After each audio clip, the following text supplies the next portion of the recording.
Stan the Man Lee was a very impactful person. He was a key contributor to the rise and success of a company known as Marvel. But how exactly has he impacted the world, and by what means?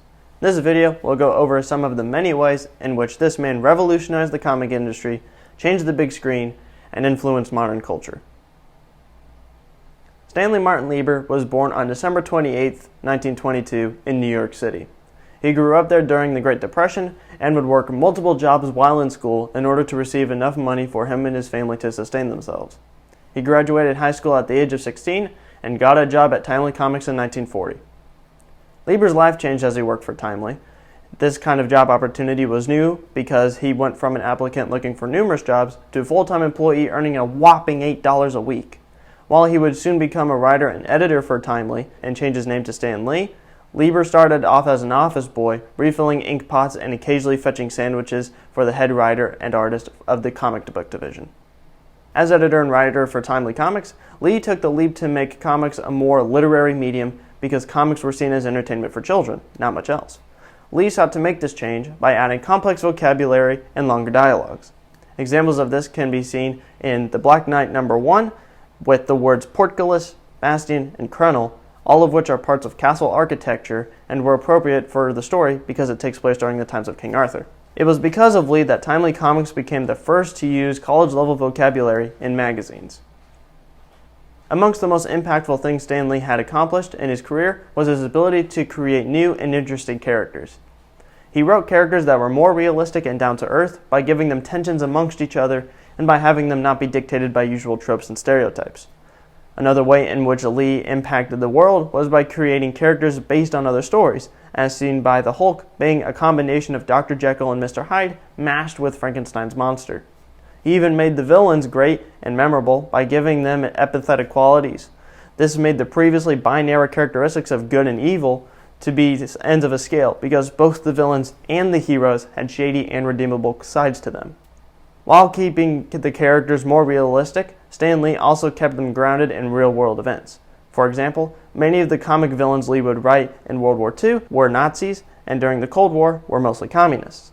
Another example could be from Tales of Suspense #39, the first debut of Iron Man. There, Anthony Stark was a scientist and inventor for the military to aid in the Vietnam War. While working with the multitude of characters he created or helped create, Stan Lee accomplished what would seem to be the impossible task: bringing all of these characters into the same universe. He had characters cameo and appear in other issues outside of their own, but they were greatly involved in the story every now and then. This can be seen in The Avengers #1, where some of Marvel's established and beloved characters were in a team and would add and lose members from time to time. After starting a few Marvel television series, Stan Lee impacted Hollywood and the big screen by auctioning movie rights of his characters to different film studios. Lee had started selling film rights as early as the 80s, but it really got going when Marvel had reached bankruptcy in the 90s, and this was used to keep them afloat. In most of these films, and for the ones moving forward, Lee was given a moment to make a memorable cameo. Some of these movies made millions of dollars, while others flopped, but Marvel as a company did not make much money from either way because they only made a fraction of the box office. For this reason, and how the company had film rights to some of their characters left, Marvel Studios was put into action, and the first Iron Man film was released in theaters in 2008. Marvel Studios built their films on the same goals as Stan Lee had when he was writing his comic books. They established realistic and in-depth characters by giving them complex motives and personal problems. Marvel was again willing to create stories based on real-world events and issues and addressing them. Alongside that, they wanted to stay as faithful to the comics as much as possible. All of these preserved ideals can be seen in Iron Man by how Tony Stark is an arms dealer for the military in the war against Afghanistan. This is a modern adaptation that addresses a real-world event of the time and questions whether or not Tony Stark is a good man. An important attribute from the comics that Stan Lee helped affirm was this idea of a connected universe. Even in the development of their films, Marvel Studios had the vision of using that interconnectivity between stories, and they made it a reality.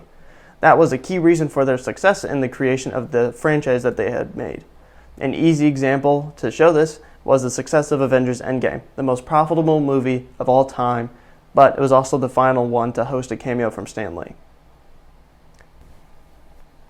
Stan Lee died on November 12, 2018, but not without leaving a large footprint on the comic and film industries, which in turn has affected modern culture.